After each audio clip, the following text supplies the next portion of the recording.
against the wicked. Prey on the innocent, poverty-like conditions. Popular protocol, populate propositions. Your whole existence is probably out the picture. They out to get you. Foreign DNA in your mixture. Never thought I'd be touring CLA with these lectures. Made the elixir for the people to paint a picture. Clear as day in their brain. We created the scriptures. Genesis, Deuteronomy. Who could rhyme with me on the subject? Keeping their eye on me. Whole society know what's up next. My sobriety flows entirely for the upset. Suppression the truth. Back in the booth. School of coons in the coop. Take them back to the roots. I'm a star like a monologue, not your kaboom. Coming hard, you should know the guard higher than you. Couple rappers in the game that I'm trying to chew. Couple countries on the plane, ain't I'm trying to view. I'm divine, you divine, what you trying to do? From my mind to your mind, let's align the crew. Cause every line is a sign, just combine the two.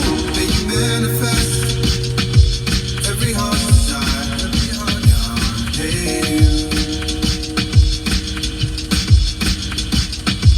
May you manifest every heart's desire.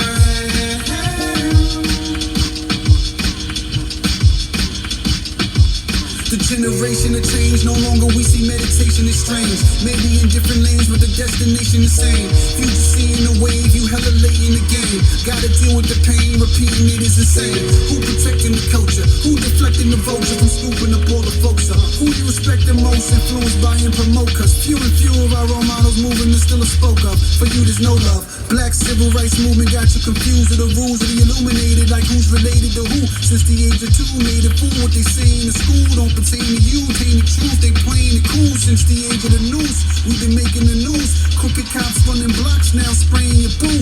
When the semi on the Glock now aiming at you. When they pops bullets, you not gonna be able to chew.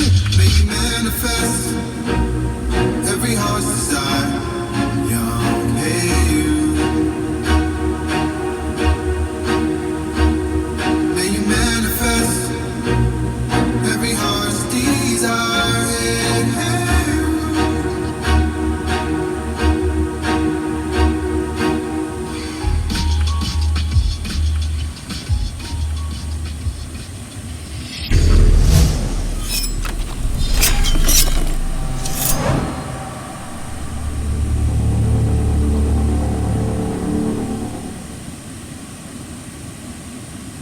Oh, come on in, family.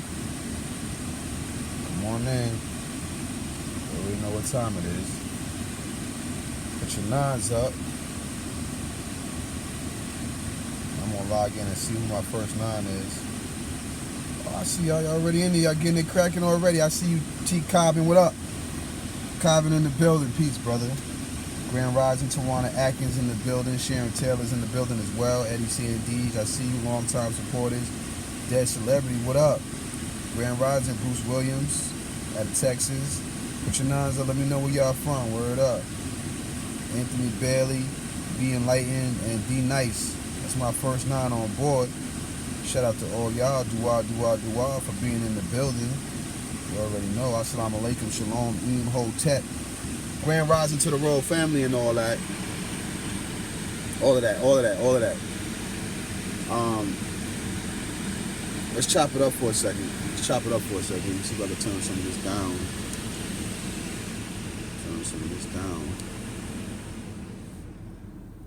You know what I'm saying? Grand Rising to everybody in the building. Listen, man, we got to talk about this. We got to talk about this 8-hour work schedule. Yep. We got to talk about it. Come on in, tag your friends, tag your kids, tag your wife. Tag everybody, tell them come on in. Let's get them early so they know what's up. So, this is important because, you know, many of us are working 8-hour work schedules, right? Some of us even more. And I think it's important, especially for us as black people, to understand where these systems come from, why they are in place, why we do the things that we do. Many of us work our work schedules and we don't even know why we work our work schedules. We just do it. You know what I'm saying? Like, whether it be for money, whether it be, you know, just for accolade, for, you know, to level up, whatever it is, whatever makes you work so hard. You know, we feel that in order for us to get something done ultimately, right, we have to work hard for it, right? I mean, that's the overall consensus. But what we're finding is it's almost the exact opposite. Um, you know, hard work. I'm gonna move. I'm gonna go outside for a second. Hard work, right? Um, doesn't necessarily reap results. I want to say that again. Hard work doesn't necessarily reap results, and for some, that may sound a little bit crazy. It doesn't even make sense because of how we've been raised and how we've been what we've been taught. The program that we've been taught is that the only way that you're going to get something done is if you bust your ass. If you don't bust your ass, then it's not going to happen. And what I want to tell you guys is that is just not true. It's just not true. You see, us as the creators, us as the first people on the planet, one of our main concerns was to make life easier for ourselves. One of our main concerns besides survival was being able to move in a space of least resistance to where things become easier for us in life. This is the reason why we have technology. Technology was created to make our lives better. Not so that we can work harder, but we can do the hard work more efficiently and more easily. Now, it has been abused, to the point where people use it and they don't do any work that requires true attention at all.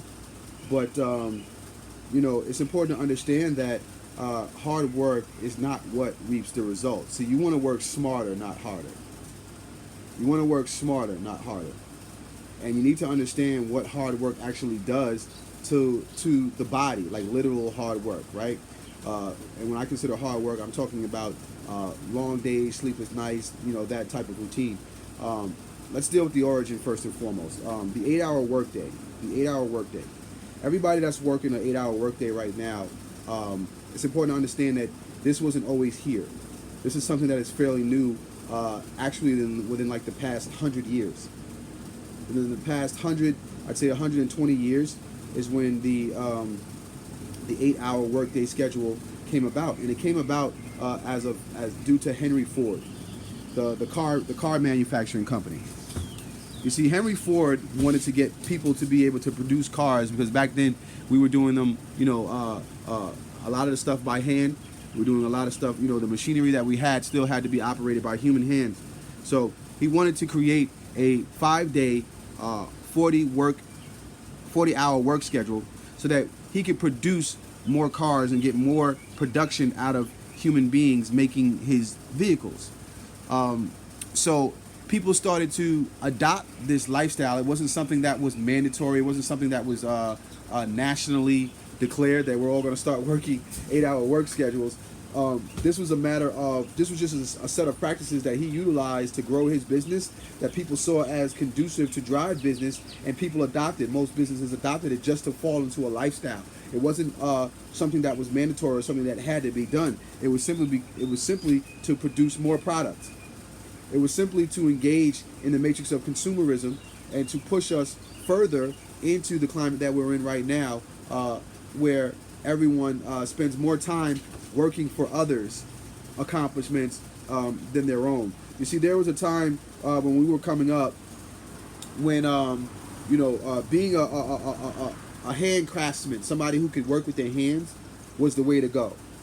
College wasn't always the way to go. I know today it's about going to college, and now they're starting to figure out, okay, we need to go back to being tradesmen. But there was a time, when we were coming up where, and from the majority of our history, where learning a trade, learning how to work with your hands, hand-eye coordination, learning how to cut wood and make designs, or be creative and draw and things of that nature. These were top-paying jobs. These were things that you wanted to have: welding, being agriculture, working with the land and stuff like that, planting, farming.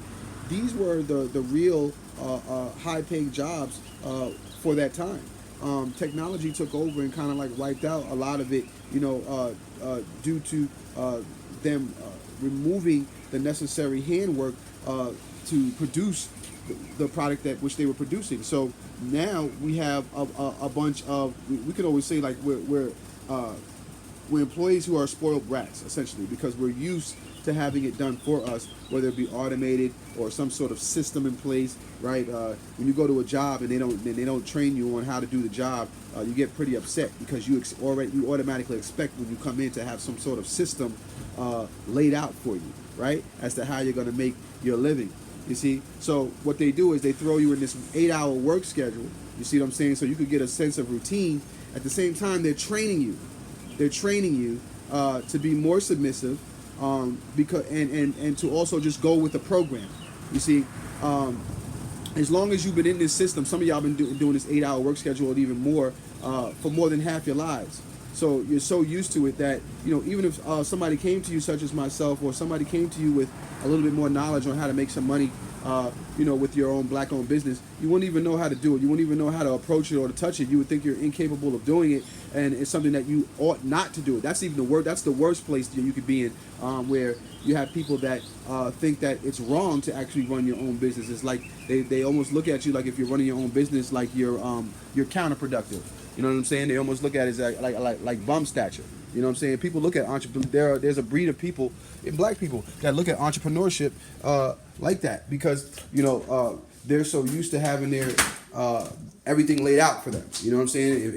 If the Tom who didn't give you a certain layout on how it should be done, more than likely you're doing it incorrectly. You see what I'm saying? That's their thought process. You know what I'm saying? So the goal here today is to hopefully get rid of some of that so you can understand exactly how this works, and the toll that it's taking not only on your body but your mind, you know, and your spiritual connection. There was a study that I fell upon this because there's a study that was recently done about the deadliest day of the week, and it's ironic because when you go through it, you realize this. Let's take a look at the chart here. Out of all the days of the week that people die, let me move this out of the way here so y'all can see this in full. Out of all the days of the week that people die, you'll find that it's pretty consistent across the board, Sunday through Saturday, with the exception of one day. That's Monday. Take a look at Monday. I want you to take a look at Monday. The number one cause of deaths in the U.S. is the heart attack, heart failure, heart disease, heart attacks, right?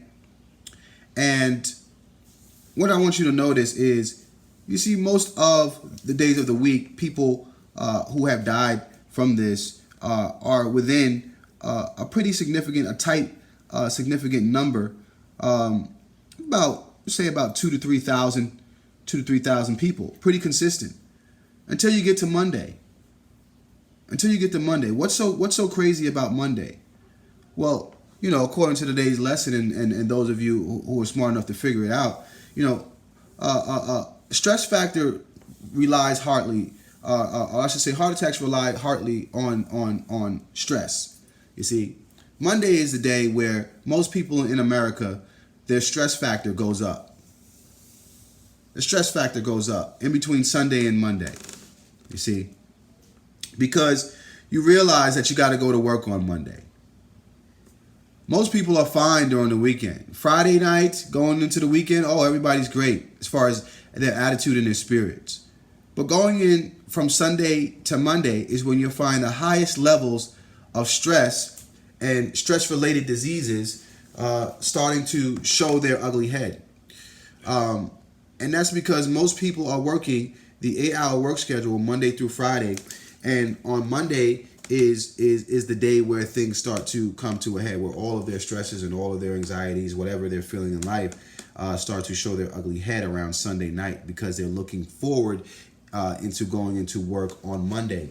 So statistically, it actually shows a connection between your 8-hour work schedule or your 40-hour work week and how long you're going to live, and the likeliness that you're going to make it over the weekend. Okay, that's pretty incriminating statistics to have and to know. And the fact that this isn't being addressed is what's even crazier. The fact that this is what triggers many deaths, the majority of deaths in America is, I find it unsettling that it has never been talked about. So, they have some practices as to how you're supposed to actually function during the day. The proper way to function during the day, as they say, will be 8 hours of work, right? 8 hours of rest, and then 8 hours of what you will. 8 hours of work, 8 hours of rest, and then 8 hours of what you will. But we find that most people who work 8-hour work days, there's a missing component between their rest and that what you will stage. It's almost as if they'll put in 40 plus hours and take away from their rest or take away from what they will, so that stress factor goes up, and metabolic wise, their metabolism is taking a hit as well, because your sleep, how much sleep you get, is going to dictate your health factor and your stress levels as well. So let's just take into account. Some people like to work overnight, or they say, I work 2 days straight. Or this is what happens when you do stuff like this, right? When you stay awake for 24 hours. Let me move these tags here, and I'll put them up later. Okay. When you work for a full 24 hours, right, or you stay awake for a full 24 hours, according to research, not sleeping. Let's talk about that. Okay, it can affect your cognitive skills. It messes up with your mind's ability to work efficiently. A study also claimed that compromising on sleep has the same effect as 0.10% of alcohol in the blood. So essentially, right, we're all walking around intoxicated. When you don't get enough rest, when you don't take enough time to replenish, to purge, to detox, to revamp, you are essentially walking around like you're drunk. You're intoxicated. It's like you're a zombie. You're not even really here. You see what I'm saying? And most of us do it for the sake of money, just for the sake of a dollar bill, but we don't realize the toll that it takes. So you're not doing what you will, which is healthy for the mind to be able to do what it wants to do and be free, right? You're not sleeping, right? So that leads to a higher stress level, which therefore leads to heart attack, to heart failure. So we got to take into account all of these things that it does. So let me show you why your body loves sleep. Let's talk about this and what's actually happening here. And when you sleep, in the earliest stages, right, you're easily awakened, your muscles relax, they may twitch a little bit, slow movements, right? Stage 2, you start your breathing and your heart rate regular, things like that, eye movement, all that stops. You're starting to slow down now. Your muscles are starting to relax. You need to understand this about the body and how your body works. So some people don't even know how their body works. This is very important. Your tissue starts to grow and it starts to repair. So check this out. Not until stage 3 is when you start to repair. Okay? Some people, we take our little powwow naps or whatever, because we're working out 80 plus hours or whatever. We take our little powwow naps or whatever, and we think that's really doing something. But what's happening is you never reach stage 3 of the sleeping process, so therefore you don't actually start to repair. I did a post the other day about people who talk about their healing, right? And they talk about, I'm healing from this, I'm healing from that, right? But some of us have been healing for 30 some odd years. 30 some odd years, 20 some odd years, the same thing going on, healing. It don't take that long for the human body to heal. Metabolism wise, just biologically, it don't take that long for the human body to heal. And even the spirit doesn't take that long to heal. Why? Because the body is a manifestation of what we call the spirit, or people call the soul, right? Just to speak on the level of the people that we're talking on, right? Your spirit don't take that long to heal. It don't take 20 years to heal from damage. It don't take 10 years to heal from damage. You're talking no more than 6 months it takes for the body to replicate itself. Everything that is manifested on the physical realm was first manifested on the spiritual realm, right? So in order for you to be, if the body doesn't take more than 6 months to heal, right? It does not take your spirit 16 to 20 years to heal. It doesn't. You see what I'm saying?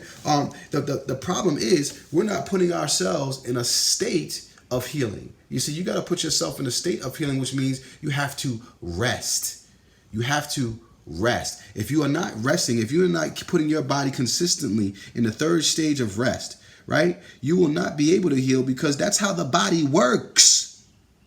The body needs a certain level of rest in order for it to even begin to heal itself. You see what I'm saying? And we're not even talking about going into REM. That's when you start having dreams and all that other type of stuff, and the hormones get reduced. You know, you ever have somebody who just ain't got no hopes, no dreams, no aspirations, can't even remember their dreams, they don't dream no more, It's because they're not getting proper rest. They're not going into REM, rapid eye movement. They're not even going into that stage. You see what I'm saying? There's levels to even sleep. People don't even know how to sleep properly. You know what I'm saying? The fact that we have to teach this to our people, you know, is mind-blowing. You know what I'm saying? A lot of us live in narcoleptic lifestyles. We got to get out of the habit of doing that and realize that our rest is proper, like everything within balance. You know what I'm saying? It's not that you can't go out and stay out late at night or, you know what I'm saying, or work overtime, but you got to learn how to balance that out. You can't do that all the time. Let's deal with some of the hormones that are released during the sleep. First and foremost, the one we just talked about, the most important one, is the growth hormone. You can't explain to me, you can't convince me that you're growing in spiritual consciousness and all you do is work. Especially if you're working for somebody else, right? And we'll talk about working for yourself versus working for somebody else. You see, you can't explain to me that you're growing in your spiritual consciousness when you work 40+ hours for somebody else on a job, because you are stunting your growth hormone just by you doing that. Your lack of sleep is what's stunting it. You know what I'm saying? I know you're not getting 8 hours of sleep. You're not getting what you're supposed to get. And that 8 hours of sleep is supposed to be broken up into quarters. You see, along the day. It's not supposed to be just one straight 8 hour. I don't know if people know that. And make sure y'all can see me when I say this. You know, you're not supposed to sleep 8 straight hours. You're really supposed to do it in increments. Right? A half an hour pop, half an hour pop, half an hour pop.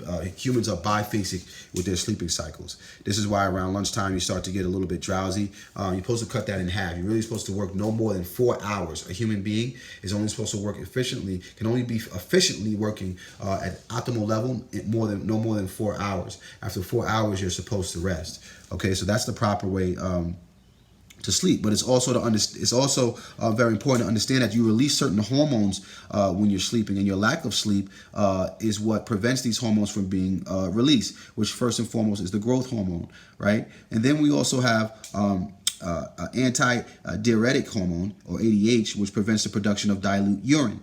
Okay, producing your pituitary gland of the brain. Okay, and these levels increase while you sleep. Then we also have melatonin, very important. Okay, signals to the body that it's time to sleep, right? So now if you're not releasing melatonin regularly, right, what happens is the body over a 6 months period, if you've been working these type of experiences for more than 6 months, your body starts to change and it thinks that it doesn't need the melatonin. So it stops producing it at the level that it should be producing it. You see what I'm saying? Because this only happens when you're going to sleep. It's released when you're in darkness. You see what I'm saying? But many of us, the time that the planet gives us, that dark time that the planet gives us, we don't embrace that dark time. We turn on lights, right? We want to extend our daylight. So therefore, we are preventing the melatonin from within our body to produce. And then that causes a chain. See, all of this has a chain reaction. As you can see, all of these things tie into one another. You see, oxytocin, which is involved in childbirth. Ladies, listen to this. This is involved in childbirth, lactation, and social behavior. Okay, many women, after they have children, and many women, or even before they have children, things of that nature, right? Many women do not lactate simply because they're not getting enough rest.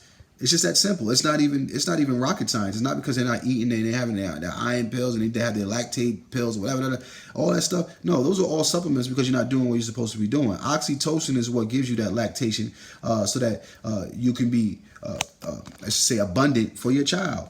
You know what I'm saying? And it peaks after 5 hours of sleep. So, many women, they pop a baby out and they go right back to their work week, their 40-hour work week when they had a baby and they wonder why they can't breastfeed. Like, mama, like, you got to go sit down somewhere. Like, go lay down. You know what I'm saying? Go sleep so you can lactate.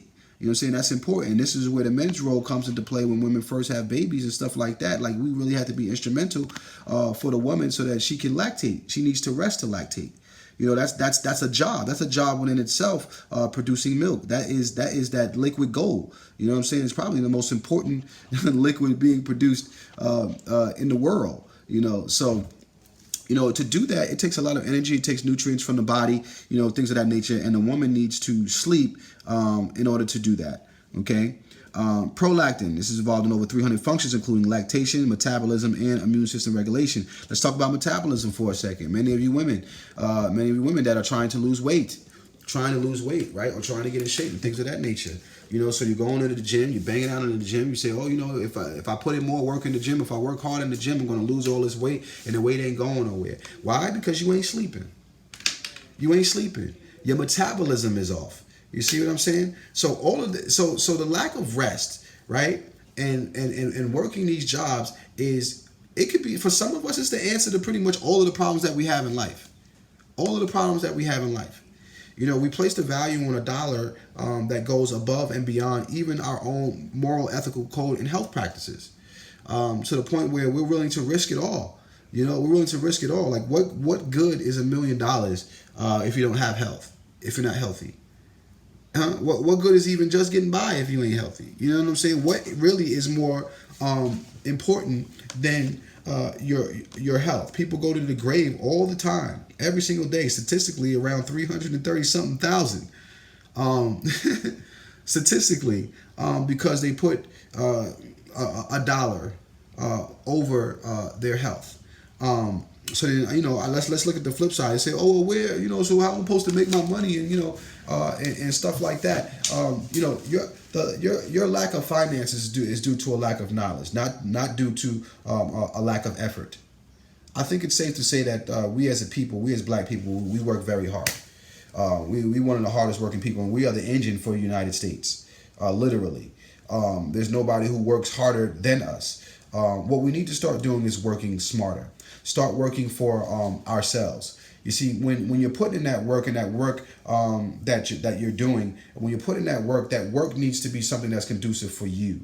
If it's not conducive for you, and it's only conducive, and it's mainly conducive for someone else, or for someone else to live, or someone else to be prosperous, then that's not hard work. That's asinine. That's stupidity. You see what I'm saying? Like, at some point we got to shake up out of that and say, you know what? If it's not conducive for me, right? If I'm putting in the hard work and this person is putting in less work, but is reaping more results, then I need to change the way I work, not the amount of work that I do, but the way I work. You see what I'm saying? So. And this is what goes along with recognizing your program. If you don't recognize what program that you're in, if you don't recognize how you've been taught, how you've been raised, or even what you're accustomed to, you might not even been raised that way, but you somehow slipped into that matrix.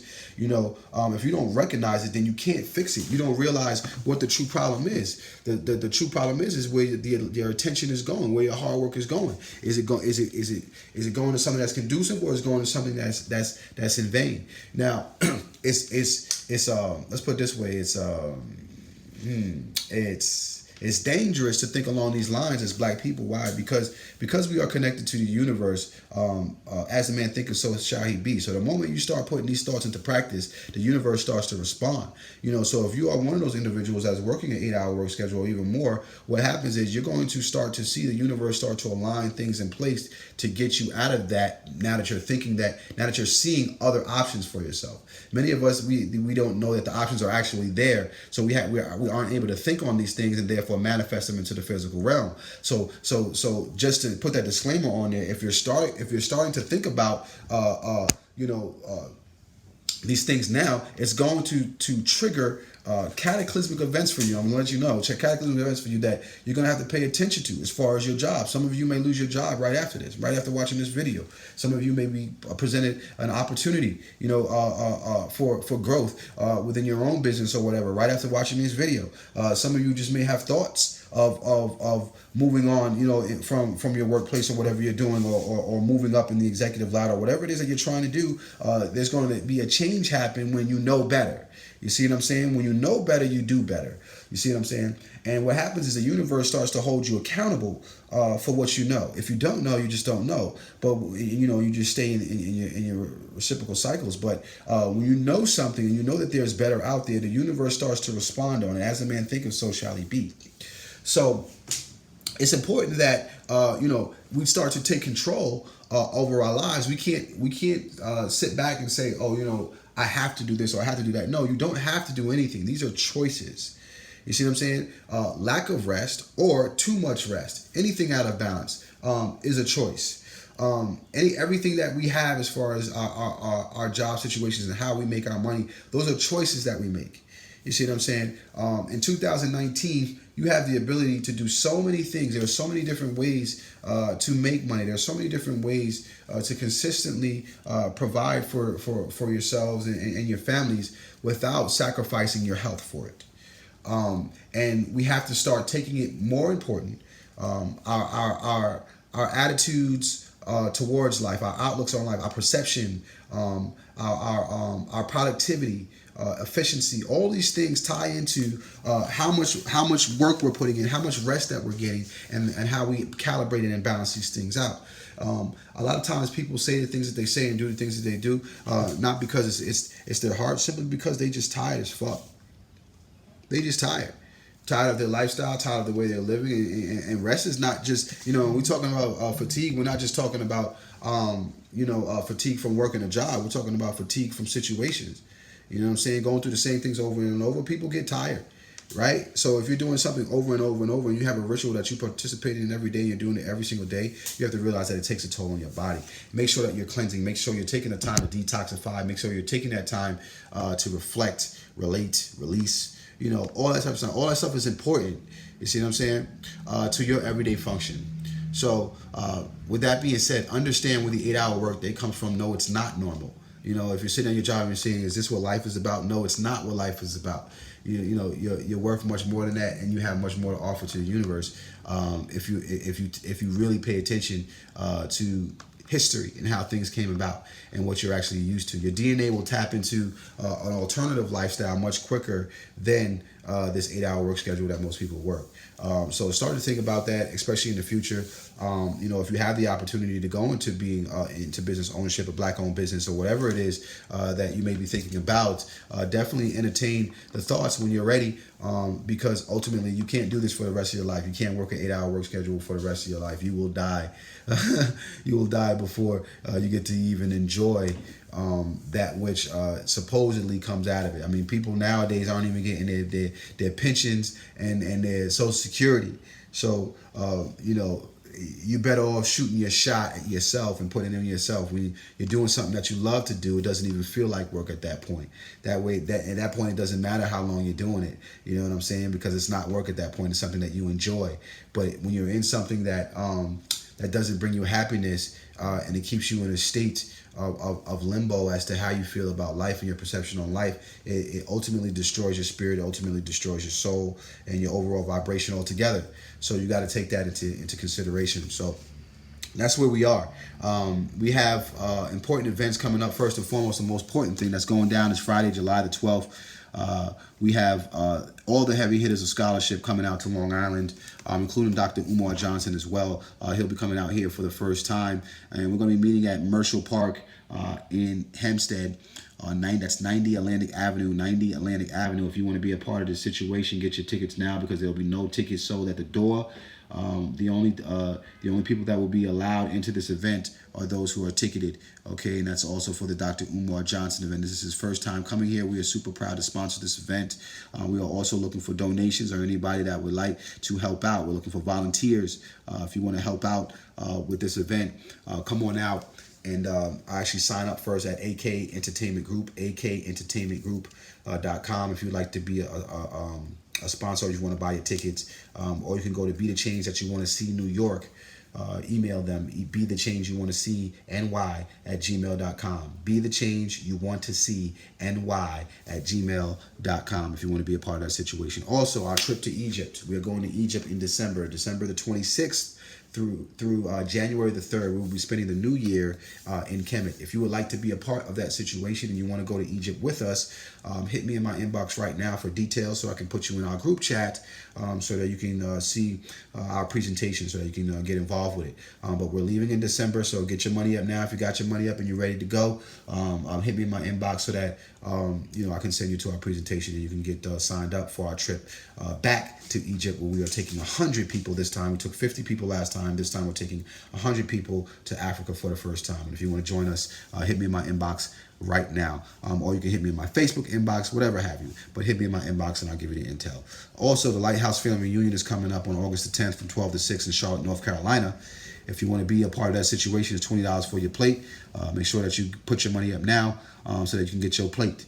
Okay, because we got stuff to buy and we got to get it early. So make sure you put your money up now so that you can get your plate so that you can eat at the cookout. Our last cookout was crazy. Shout out to everybody that came through to the last cookout. We does a damn thing when we get together at Lighthouse. We don't play no games. When we get together for our functions. So, if you want to be a part of the mix, this is the mix that we had last year. If you want to be a part of the mix, definitely send your $20 to Latifah J so that you can get your plate and get your spot, your chair on that Lighthouse Family Reunion lawn.